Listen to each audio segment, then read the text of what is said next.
மாதம் 16ஆம் தேதி சனிக்கிழமை காலை பொழுதிலே அன்றைய சன்னிதானத்தில் கடந்து வந்து அவரை ஆராதிக்கும்படி புகழ் வழியாக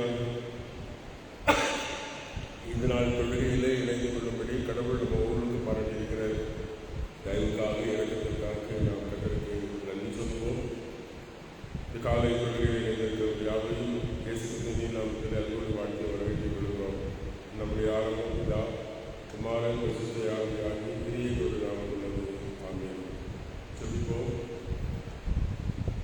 உள்ளடங்களிலே வாசமாயிருக்கிற பரிசுத்த பிள்ளைகள் நல்ல கடவுளை குமாரனுடைய அன்பினாலைகளை மீண்டும் ஒரு சொந்தமாக்கிக் கொண்டு ஆண்டவர் வாக்களித்து பூஜாவில் தந்து ஒவ்வொரு நாளும் நம்முடைய பூஜை சித்த நிறைவேற்றுகிற பிள்ளைகளாய் வாழபடி தேவன் தருகிற வாக்குகளுக்காக உங்களுக்கு நன்றி சொல்கிறோம்.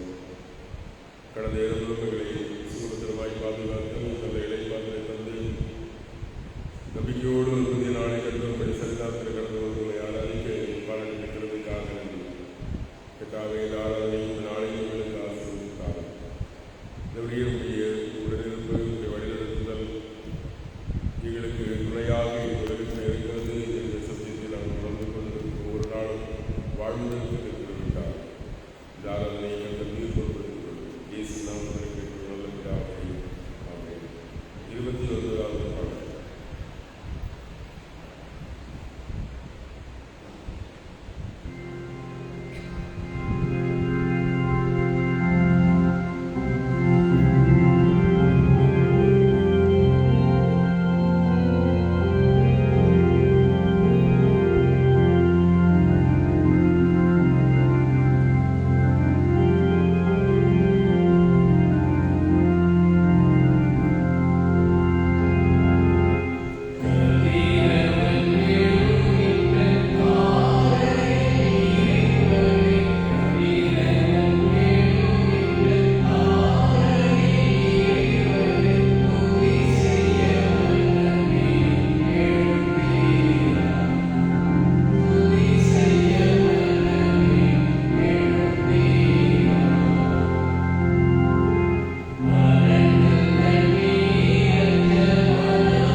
கடவுள் எழுந்தருள்வார், அவருடைய சத்துருக்கள் சுருண்டு போவார்கள், அவரை பகைக்கிறவர்கள் அவர் முன் ஓடி போவார்கள்.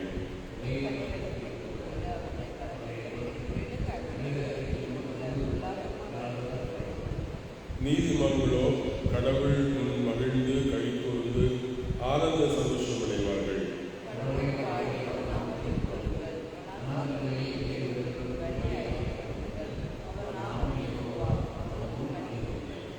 தமது பரிசுத்த வாசஸ்தலத்தில் இருக்கிற கடவுள் அநாதை பிள்ளைகளையும் பிள்ளைகளுக்கு தகப்பன் விதவைகளுக்கு நியாயம் செய்கிறவர்.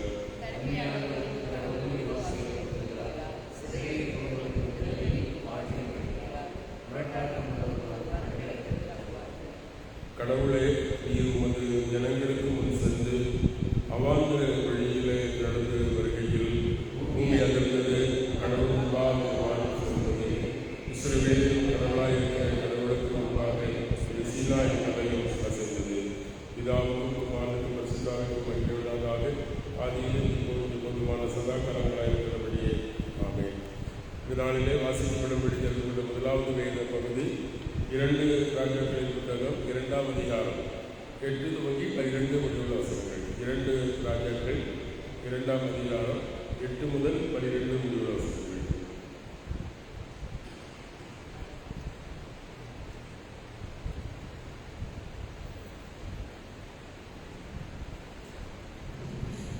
ராஜாக்கள் 2ஆம் அதிகாரம் வசனங்கள் 8 முதல் 12 முடிய. அப்பொழுது எலியா தன் சால்வையை எடுத்து முறுக்கி தண்ணீரை எடுத்தான். அது இரு பக்கமாக பிரிந்தது. அவர்கள் இருவரும் உலர்ந்த தரை வழியாய் அக்கறைக்கு போனார்கள். அவர்கள் அக்கறைப்பட்ட பின்பு எலியா எலிசாவை நோக்கி, நான் உன்னை விட்டு எடுத்துக்கொள்ளப்படும் முன்னே நான் உனக்கு செய்ய வேண்டியது என்ன கேள் என்றான். அதற்கு எலிசா, உம்மிடத்தில் உள்ள ஆவியின் வரம் எனக்கு இரட்டிப்பாய் கிடைக்கும்படி வேண்டுகிறேன் என்றான். அதற்கு அவன், அரிதான காரியத்தை கேட்டாய். உன்னை விட்டு நான் எடுத்துக்கொள்ளப்படுகையில் என்னை நீ கண்டால் உனக்கு கிடைக்கும், இல்லாவிட்டால் கிடையாது என்றான்.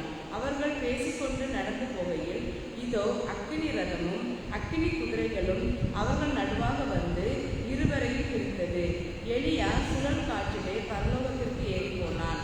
அதை எலிசா கண்டு, என் தகப்பனே, என் தகப்பனே, இஸ்ரவேலுக்கு ரதமும் குதிரை வீரருமாய் இருந்தவரே என்று புலம்பினான்.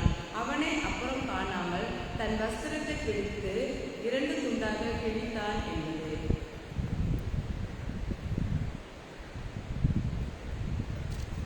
வாசிக்க தெரிந்து கொண்ட நற்செய்தி லூக்கா 24ஆம் அதிகாரம் 45 முதல் 53 முடிவுள்ள வசனங்கள். லூக்கா 24 வசனங்கள் 45 முதல்.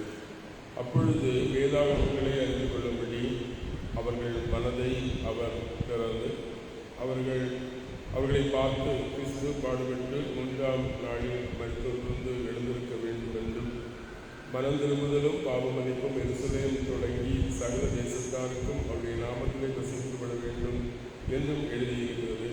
இவைகளுக்கு நீங்கள் சாட்சிகள். என் பிதா வாக்குத்தத்தம் பண்ணினதை நான் உங்களுக்கு அறிவிக்கிறேன். நீங்களோ உலகத்திலிருந்து வரும் பலத்தால் தரிப்பிக்கப்படும் வரைக்கும் நகரத்திலே இருங்கள் என்றார். அவர் பெத்தனியா வரைக்கும் அவர்களை அழைத்து கொண்டு போய் நம்முடைய கைகளை உயர்த்தி அவர்களை ஆசீர்வதித்தார். அவர்களை ஆசீர்வதிக்கையிலே அவர்களை விட்டு பிரிந்து பரலோகத்திற்கு எடுத்துக் கொள்ளப்பட்டார். அவர்கள் அவரை பணிந்து கொண்டு மிகவும் சந்தோஷமாய் எருசலேமுக்கு வந்து நானோடும் தேவாலயத்திலே கடவுளை புகழ்ந்து திருத்திக் கொண்டிருந்தார்கள் என்பதே. விசுவாச அறிக்கையை சேர்ந்து அறிக்கை செய்வோம். பரலோகத்தையும் பூலோகத்தையும் படைத்த சர்வ வல்ல பிதாவாகி கடவுளை விசுவாசிக்கிறேன். அவருடைய ஒரே குமாரனும் நம்முடைய ஆண்டவருமாகிய இயேசு கிறிஸ்துவை விசுவாசிக்கிறேன். பரிசுத்த ஆவியினால் கற்பித்தல் பிரவித்து தனிமண்டலத்தில் பிறந்து பொதுப்பில் பாடுபட்டு சிறு அறையில் மறித்து அடைக்கப் பண்ணப்பட்டார். பாதளத்தில் இறங்கி 3ஆம் நாள் தொடர்ந்து தெரிந்தார். கருத்துக்கேறி சர்வல்ல பிதாவாகி குழந்தை செய்கிறார். அவரிடத்திலிருந்து எல்லோரையும் மருத்துவரை தேர்ந்தெடுக்க வருவார். பரிசுத்த ஆவியான விசுவாசிக்கிறேன். பொதுவான பரிசுத்த கிறிஸ்தவ சபையும் பரிசுத்தோடைய ஐக்கியம் பாவமன்னிப்பும் சரீரத்திலும் நித்திய ஜீவனும் விசுவாசிக்கிறேன். ஆமென். பிதாவாகிய கடவுளிடமிருந்தும் குமாரனாகிய இயேசுவிடமிருந்தும் உங்கள் அனைவருக்கும் கிருபையும் சமாதானமும் உண்டாவதாக. ஆமென். இந்த காலை வேளையிலே சிந்தனைக்காக தெரிந்து கொண்ட வேத பகுதி, நான் வாசிக்கின்ற முதலாவது வேத பகுதி 2 ராஜாக்களின் புத்தகம் 2ஆம் அதிகாரம் 10வது வசனம். இப்படி வாசிக்க கேட்போம். அதற்கு அவன், நீ கேட்கிற காரியம் அரிதானது. நான் உன்னை விட்டு எடுத்துக்கொள்ளப்படுகையில் நீ என்னை கண்டால் அது உனக்கு கிடைக்கும், காணாவிட்டால் கிடைக்காது என்றான் என்பது. தலைவணங்கி சொல்லுவோம். சர்வ வல்லமையும் இந்த இரக்கம் நிறைந்த கடவுளே, உம்முடைய வார்த்தையினாலே ஜீவனுள்ள ஆண்டவரை நாங்கள் கண்டு விசுவாசித்து மனம் திரும்பி பாவம் மன்னிப்பு பெற்று ஆண்டவரையும் மக்கள் சாட்சிகளாய் வாழ தேவரையுடைய ஆவியினாலே எங்களை பலப்படுத்தி நாங்கள் கேட்கிற சிந்திக்கிற வசனங்கள் எங்களை ஆண்டவரை இந்த உலகத்தில் உமக்கு நற்சாட்சி கொடுக்கிற மக்களாக எங்களை வழிநடத்தும். இயேசு கிறிஸ்து நாமத்திலே கேட்கிறோம். எங்கள் ஜெபங்கள் நல்ல பிதாவே, ஆமென். கிறிஸ்து பிரியமானவர்களே, ஆண்டவர் இயேசு கிறிஸ்துவினுடைய விண்ணேற்றம், அவர் பரலோகத்திற்கு ஏறி போனது, அது ascension is not an absence. அது கடவுள் உயிரை எடுத்துக்கொள்ளப்பட்டது என்பது கடவுள் இல்லை என்பதல்ல. இயேசு கிறிஸ்து உயிரோடு எழுதப்பட்ட வேளையிலே கல்லறையிலே போய் பார்த்த பொழுது அவர் இங்கே இல்லை. ஆனால் ஆண்டவர் இயேசு கிறிஸ்து உயிரை எடுத்துக்கொள்ளப்படுகிற பொழுது, உயிரை எடுத்துக்கொள்ளப்படுகிற வேளையிலே ஆண்டவர் நமக்கு தருகிற அழைப்பு பாக்கியம், ஆண்டவர் நம்மை விட்டு பிரிந்து போகிறவராக அல்ல, நம்மோடு இருக்கிறவராக இருக்கிறார். அவர்கள் 2 ராஜாக்களிலே எலியா உயிரை கடவுளால் எடுத்துக்கொள்ளப்படுகிறார். அதை அறிந்த எலிஷா அவரை பின்தொடர்கிறார். எலியா கேட்கிறார், நான் உனக்கு என்ன செய்ய வேண்டும்? பிரியமானவர்களே, ஆண்டவர் இயேசு கிறிஸ்துவினுடைய பரலோகத்திற்கு ஏறி போவதற்கு என்பதாகவே இதே கேள்வியை ஆண்டவர் நம்மிடத்திலே கேட்கிறார். அது கேள்வியாக அல்ல, விடையாக. நான் என்ன செய்ய வேண்டும் என்று கேட்ட எலியாவின் மத்தியிலே ஆண்டவர் நமக்கு என்ன செய்திருக்கிறார்? யோவான் 14, 15, 16, 17 அதிகாரங்களை வாசிக்கிற பொழுது அவர் விண்ணேற்றத்திற்கு முன்பாக நாம் ஒவ்வொருவருடைய வாழ்விலும் அவர் செய்திருக்கிற ஏற்பாடுகள் என்ன என்பது மிக தெளிவாக விளக்குகிறார். நாம் இந்த உலகத்திலே ஒன்றாய் வாழ்வதற்கு, இந்த உலகத்திலே நாம் கிறிஸ்துவின் சாட்சிகளாய் வாழ்வதற்கு அவர் தூய ஆவியானவரை குறித்த வாக்களை தருகிறார். இன்னைக்கு ஆண்டவர் நமக்கு தருகிற முதலாவது அழைப்பு, ஆண்டவர் நமக்கு என்ன செய்திருக்கிறார்?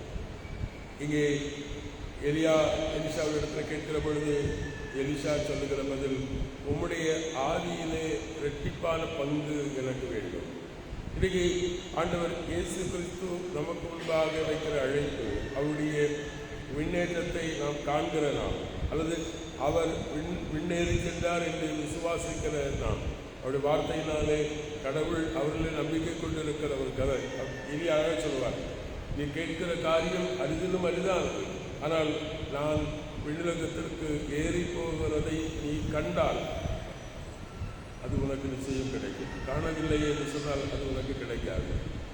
கிறிஸ்துவுக்குள் பிரியமானவர்களே, அநேக சந்தர்ப்பங்களிலே ஆண்டவர் இயேசு கிறிஸ்து சிஷ்யர்களுக்கு முன்பாக அவர்கள் கண்கள் காண அவர்களுக்கு முன்பாக மறைந்து போனார் என்று நற்செய்தி நூல்களிலே வாசிக்கிறோம். ஆனால் ஆண்டவர் இயேசு கிறிஸ்துடைய வரம்பேறுதல் அவர் மறைந்து போகிறதல்ல, கண்களால் அவர்கள் காண்கிறார்கள். அவர் விண்ணுலகத்திற்கு ஏறி போகிறதை ஜனங்கள் காண்கிறார்கள்.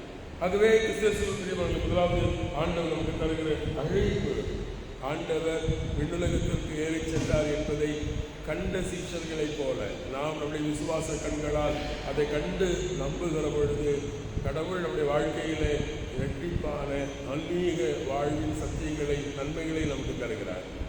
ஆண்டவர் இயேசு கிறிஸ்து விண்ணேற்றத்துக்கு முன்பாக அவர்களுக்கு போதிக்கிற பொழுது மோசே துவங்கி சகல ஆகமங்களையும் அவர்களுக்கு விவரித்து காண்பித்து அவர் சொல்லுகிற பொழுது, நீங்கள் சர்ப்பங்களையும் தேள்களையும் மிதிப்பீர்கள், விஷத்தை குடித்தால் கூட மறிக்க மாட்டீர்கள், நீங்கள் எண்ணிலும் பெரிய காரியங்களை செய்வீர்கள் என்ற நம்பிக்கையை சீஷர்களுக்கு கொடுக்கிறதை நாம் பார்க்கிறோம்.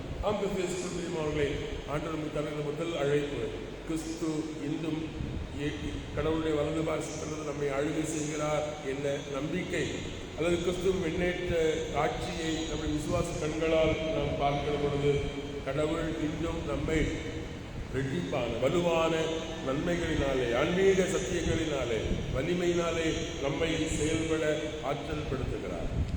கேட்கிறார், எலியா எடுத்துக்கொள்ளப்படுகிறதை கண்டு அவருடைய சால்வை எடுத்துக்கொண்டு யோர்தானை எலியாவின் தேவன் எங்கே என்று சொல்லி சால்வையை அடித்த பொழுது அது இரண்டாக பிளந்தது. வல்லமை இருந்தது. கிறிஸ்துவிலே இன்றைக்கும் சீஷர்களிடத்திலே ஆண்டவர் இயேசு கிறிஸ்து சொல்லுகிற பொழுது, நீங்கள் நகரத்திலே காத்திருங்கள். ஆம், நாம் ஒவ்வொருவரும் ஆண்டவருடைய வல்லமையினாலே தரிப்பிக்கப்பட்டு உலகத்திலே அவருக்கு சாட்சியாக வாழும்படியாக நாம் அழைக்கப்பட்டிருக்கிறோம் என்று சொல்கிறார். இரண்டாவதாக, ஆண்டவர் நமக்கு தருகிற அழைப்பு, நாம் எதிர்பார்க்கிற அல்லது கடவுள் தருகிற நன்மை அல்லது ஆன்மீக வாழ்வு என்பது நம்முடைய வாழ்க்கையிலே அரிதான ஒன்று, ஆனால் இல்லாத ஒன்று அல்ல, கூடாத ஒன்று அல்ல. நான் சொல்கிறேன், நீ கேட்கிற காரியம் அரிதானதுதான், ஆனால் கண்டால் கிடைக்காத ஒன்று அல்ல. இரண்டாவது, ஆண்டவர் நமக்கு தருகிற அழைப்பாம், அவர் தம்முடைய தூய ஆவியின் ஆற்றலை அல்லது நம்முடைய வாழ்க்கையிலே கிறிஸ்து உடனிருந்து தருகிற பரிசுத்தமான வாழ்க்கை அல்லது கடவுள் அவருடைய வார்த்தையின் வழியாக நமக்குள் கிரியை செய்கிற மனம் திரும்புதலும் பாவ மன்னிப்பின் அனுபவம் என்பது கூடாத காரியம் அல்ல. அது அரிதானதுதான், ஆனால் அது கூடாத காரியம் அல்ல. கடவுள் எல்லாவற்றையும் சாதிக்கிறது. ஆகவே இன்னைக்கு இரண்டாவது ஆண்டவர் நமக்கு தருகிற அழைப்பு, நாம் எப்படிப்பட்ட மக்களாக இருந்தாலும் இறைவனுடைய அன்பு நம்முடைய வாழ்க்கையிலே நம்மை ஆற்றல் படுத்துகிறது. முடியாததையும் முடிய செய்கிறது, கூடாததையும் கூட செய்கிறது ஆண்டவருடைய வார்த்தை. ஆகவே ஆண்டவருடைய வார்த்தையிலே கிறிஸ்துவை நாம் காண்கிற பொழுது நம்முடைய வாழ்க்கையிலே எதிர்பாராதது, கைகூடாதது நம்முடைய வாழ்க்கையிலே கைகூடும், நடக்கும், சம்பவிக்கும் என்கிற நம்பிக்கையை ஆண்டவர் தருகிறார். ஆகவே நம்முடைய வாழ்க்கையிலே எது கூடாது, அரிதானது, முடியாது என்று எண்ணுகிறோமோ அதை ஆண்டவரில் கொண்டிருக்கிற நம்பிக்கையினாலே நாம் சாதிக்க முடியும். நம்முடைய வாழ்க்கையிலே நாம் சந்திக்கிற தோல்விகளை ஜெயமாக மாற்ற முடியும். நம்முடைய வாழ்க்கையிலே நாம் விழுந்து போகிற தருணங்களிலிருந்து கடவுள் நம்மை தூக்கி உயர்த்தி நிறுத்த முடியும். அந்த நம்பிக்கையோடு கிறிஸ்துவை நோக்கி பார்க்கிற பொழுது கூடாத காரியம் ஒன்றுமில்லை. இன்றும் ஆண்டவர் தம்முடைய ஆவியில் பலத்தினாலே, உடனிருப்பினாலே, அவருடைய வார்த்தையினாலே நம்மை அவர் சாதிக்க செய்கிறவராக இருக்கிறார். கிறிஸ்துவிலே மூன்றாவது ஆண்டவர் நமக்கு தருகிற அழைப்பு, நாம் இங்கே பார்க்கிற பொழுது சுழல் காற்றினாலே அவர் எடுத்துக்கொள்ளப்படுகிறதை எலிஷா தன் கண்களிலே காணுகிறார். அருமையானவர்களே, இன்றைக்கு அவர் சொல்லுகிற பொழுது 11ஆம் வசனத்திலே சொல்லுகிற, அவர் பேசிக்கொண்டு நடக்கையில் அக்னி ரதமும் அக்னி குதிரைகளை திடீரென தோன்றி அவர்கள் இருவரையும் பிரித்து எலியா சுழல் காற்றினாலே வானத்திற்கு எடுத்துக்கொள்ளப்பட்டதை அவன் கண்டான் என்று சொல்லுகிறது. அருமையானவர்களே, கிறிஸ்துவுக்குள் பிரியமானவர்களே, இன்றைக்கு ஆண்டவர் நமக்கு தனக்கு அழைக்கும். ஆண்டவர் ஏறி போனதை கண்ட சீஷர்களுக்கு தேவன் சொல்கிறார், நீங்கள் அவரை எப்படி ஏறி போனவராய் கண்டீர்களோ அப்படியே அவர் திரும்ப வருவார். ஆகவே நமக்கு ஒரு பெரிய சவால், எலிஷாவுக்கு முன்பாக சவால் பார்க்கிறோம். 13-14 வசனங்களை தொடர்ந்து வாசிக்கிற பொழுது எலிஷாவுக்கு முன்பாக சவால். எலியா இருக்கிற பொழுது எலியா தன்னுடைய போர்வையினாலே ஆற்றை கடந்தார். இப்பொழுது எலியா இல்லை, எலிஷா தான் சுயமாய் இந்த ஆற்றை கடக்க வேண்டும். அருமையானவர்களே, ஆண்டவர் நம்முடைய வாழ்க்கையிலும் தருகிற அழைப்பு அதுதான், சவால் மறைந்த ஒரு வாழ்க்கை. நம்முடைய வாழ்க்கையிலே ஆண்டவர் காத்திருந்து தூய ஆவியில் ஆற்றலை தந்து பூமியின் கடைசி வரையிலும் அவருக்கு சாட்சியார். அவருடைய வருகைக்கு நம்மையும் இந்த உலகத்தையும் ஆயத்தப்படுத்துகிற மிகப்பெரிய ஒரு சவாலை கடவுள் நமக்கு தந்திருக்கிறார். அதை எதிர்கொள்ள துணிவோடு அவர் தம்முடைய தூய ஆற்றலை தந்திருக்கிறார். ஆகவே ஆண்டவர் இயேசு கிறிஸ்துவனுடைய சுவிசேஷத்தை, நற்செய்தி, ஆண்டவர் இயேசு கிறிஸ்து அவர் விண்ணுலகத்தில் மறைந்து சென்றவர் அல்ல, அவர் திரும்ப வருவார். அவர் தன்னை நம்மை விட்டு விலகி சென்றவராக அல்ல, அவர் இன்னும் வார்த்தையினூடாக ஆவியானவர் வழியாக நம்மோடு இடம்பெறுகிறார். மீண்டும் அவர் நம்மை சந்திக்க போகிறார் என்கிற விசுவாச வாழ்க்கை, நம்பிக்கை நம்முடைய வாழ்க்கையிலே நாம் பெரிய காரியங்களை செய்ய நம்மை ஆற்றல்படுத்துகிறது. ஆகவே கடவுள் நமக்கு முன்பாக ஒரு பெரிய பொறுப்பை, ஒரு கட்டளையை கடவுள் நமக்கு தந்திருக்கிறார். அது வேறொன்றும் இல்லை, அவனுடைய வருகைக்காக வழியை ஆயத்தப்படுத்த வேண்டிய பொறுப்பு. கடவுளுடைய முன்தூதர்களாக அவரை சந்திப்பதற்கு இந்த உலகத்தை ஆயத்தப்படுத்துகிற மிகப்பெரிய ஒரு பொறுப்பை எலியாவுக்கு பிற்பாடு எலிஷாவுக்கு ஆண்டவர் கொடுத்தது போல இயேசு கிறிஸ்து அவர் தம் சீஷர்களுக்கு, அவர் நம்பிக்கை கொண்டிருக்கிறவர்களுக்கு, அவரை பின்பற்றுகிற நமக்கு அந்த பொறுப்பை தந்திருக்கிறார். அந்த உணர்வோடு ஆண்டவர் தருகிற வலிமை, ஆற்றல் பெற்றுக்கொண்டு நாம் பூமியின் எல்லை வரை அவருக்கு சாட்சியாக இருக்க நாம் அழைக்கப்படுகிறோம். அவர் சொல்லுகிறார் அப்போஸ்தலர் புத்தகத்தில் 1ஆம் அதிகாரம் 8ஆம் வசனத்தில், உன்னதத்திலிருந்து வல்லமை நீங்கள் கற்பிக்கப்படும் பொழுது நீங்கள் எருசலேமிலும் யூதேயாவிலும் சமாரியாவிலும் பூமியின் கடைசி பிரிவிலும் எனக்கு சாட்சிகளாக இருப்பீர்கள் என்று சொன்ன ஆண்டவருடைய அந்த வாக்கு தத்தம் நம்முடைய வாழ்க்கைகளை நிறைவேற்ற நம்மை அர்ப்பணிக்க ஆண்டவர் நம்மை அழைக்கிறார். நீங்கள் எலிஷாவிடத்தில் நான் உனக்கு என்ன செய்ய வேண்டும் என்று கேட்க அதே ஆண்டவர் இன்றைக்கு நாம் என்ன செய்ய வேண்டும் என்பதை நமக்கு போதித்திருக்கிறார். அவர் உடனிருந்து அவருடைய வல்லமையை நாம் பறைசாற்ற, ஆண்டவரே இதை நான் அர்ப்பணிக்கிறேன் என்று சொல்லி அவருடைய கரங்களிலே நம்மை கொடுக்கிற பொழுது நாம் ஒவ்வொருவரும் ஜீவனுள்ள ஆண்டவரின் சாட்சிகளாக மாற முடியும். அப்படிப்பட்ட ஒரு உண்மையான உத்தமமான சாட்சி நிறைந்த வாழ்வை உயிர்த்தெழுந்து விண்ணகத்திற்கு செல்ல ஆண்டவர் நம்முடைய வார்த்தையினாலே நம்மை தந்து காத்துக்கொள்வாராக. ஆமென். எல்லாவற்றுக்கும் மேலான தெய்வீக சமாதானம் நம்முடைய நினைவுகளையும் சிந்தனைகளையும் கிறிஸ்து இயேசுவுக்குள் காத்து வழி நடத்துவாராக. ஆமென்.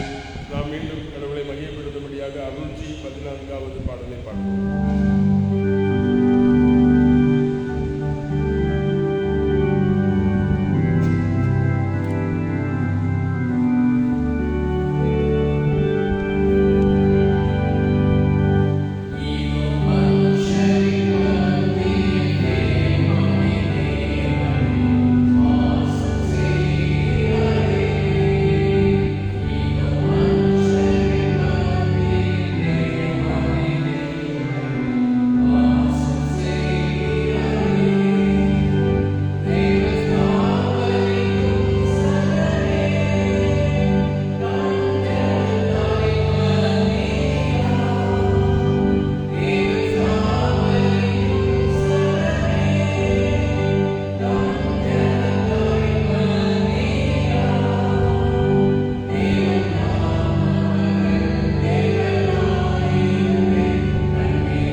அளவில்லாத இரக்கமும் மிகுந்த அன்பும் நிறைந்த நல்ல மகிழ்ச்சியான இந்த புதிய நாளில் அதிகாலை பொழுதுக்காக நமக்கு நன்றி சொல்கிறோம்.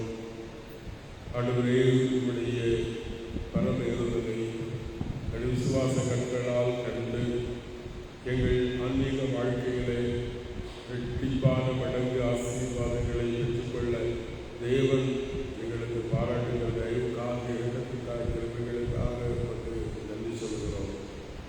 பொல்லாத இந்த உலகத்திலே இப்படி ஆவியானவருடைய வழிநடத்துதலையும் இப்படி வசனத்தின் சத்தியங்களையும் நாங்கள் உணர்ந்து கொண்டு வாழ்வதற்கு தேவன் பாராட்டுகிற தயவுக்காக நமக்கு நன்றி. அன்பு நிறைந்த நல்ல கடவுளை இந்த நாளில் எங்களுக்கு ஆசீர்வதித்தார். ஒவ்வொரு நாளும் சகத்தோடு அதிகாலை தொழுகைகளை இணைந்து கொள்ளுகிற ஆண்டவரே, ஆலயத்தை கடந்து வந்து உண்மை வாஞ்சியோடு ஆராதிக்கிற ஒவ்வொருடைய உள்ளங்களையும் ஆண்டவரை பேருக்காய் செய்யும். அவர்கள் தனிப்பட்ட வாழ்வுக்காய், அவர்கள் குடும்பங்கள், சொந்தங்கள், உறவுகளுக்காய் நாங்கள் ஜெபிக்கிறோம். கடவுள் ஒரு வழியாக அவரை சார்ந்திருக்கிற குடும்பங்களை வாழ்வுகள் வளம் பெற ஆண்டவர் ஆசீர்வதிக்கும்.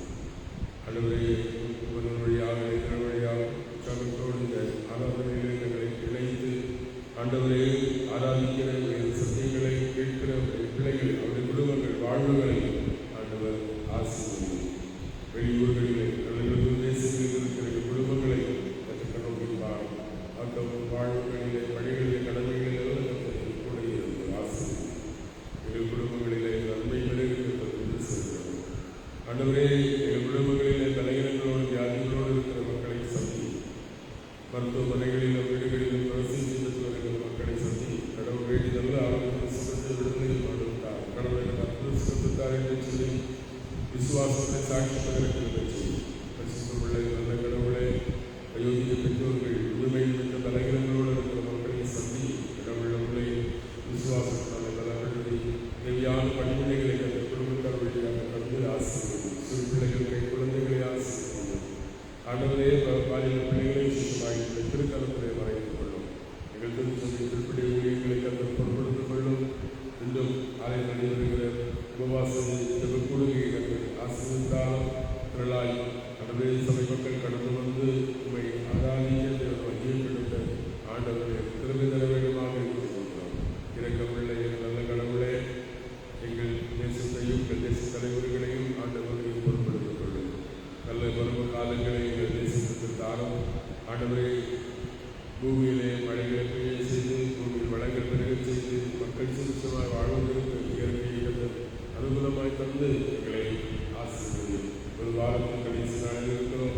கடந்த வாரம் முழுவதும் நன்றிகளை பாதுகாத்து வழிநடத்தினேன். மீண்டும் ஒரு புதிய வாரம் பரிசுத்த ஓய்வு நாளில் உடைய சன்னிதானத்தில் கிடந்து நம்மை ஆராதிக்க ஆண்டவருடைய பெருமையை தாரும். எங்கள் குறைகள் பாவங்களுக்கு எல்லாம் பொறுத்துக் கொள்ளும். கேட்டு பாவம் எடுத்து தாழ்மை கேட்கிறோம். எங்கள் ஜெபங்கள் நல்ல பிதாவே, ஆமென். பரமண்டலங்களுக்கு எங்கள் பிதாவே, உடைய நாமம் பரிசுத்தப்படுவதாக, உடைய ராஜ்யம் வருவதாக, பரிசுத்தப்படுவதிலே செய்யப்படுவது போல உதவி செய்யப்படுவதாக. அதனுடைய ஆகாரத்தில் எங்களுக்கு தாரும். எங்கள் கண்ணாடிகள் மனிதர்களுக்கு போனது எங்களை சோதனை நாமத்தில் ராஜ்யம் வல்லமையும் மகிமையும் எழுதே. ஆமென். ஆண்டவராகிய சிறுமையும் பிதாவாகி தன்னுடைய அன்பும் துயாவியானுடைய அன்பை தொழிற்குள்ள சமாதானம் உங்கள் அனைவரோடும் இன்னும் எந்த நிறைவாக இருப்பதாக. ஆமென். என் ஆத்மாவே கர்த்தரை ஸ்தோத்திரி, என் உள்ளமே பரிசுத்த நாமத்தை ஸ்தோத்திரி. என் ஆத்மாவே கர்த்தரை ஸ்தோத்திரி, அவர் சகல உபகாரங்களை மறவாதே. ஆமென். கர்த்தாவின் சமாதானங்களோடு இருப்பதாக. சமாதானத்தோடு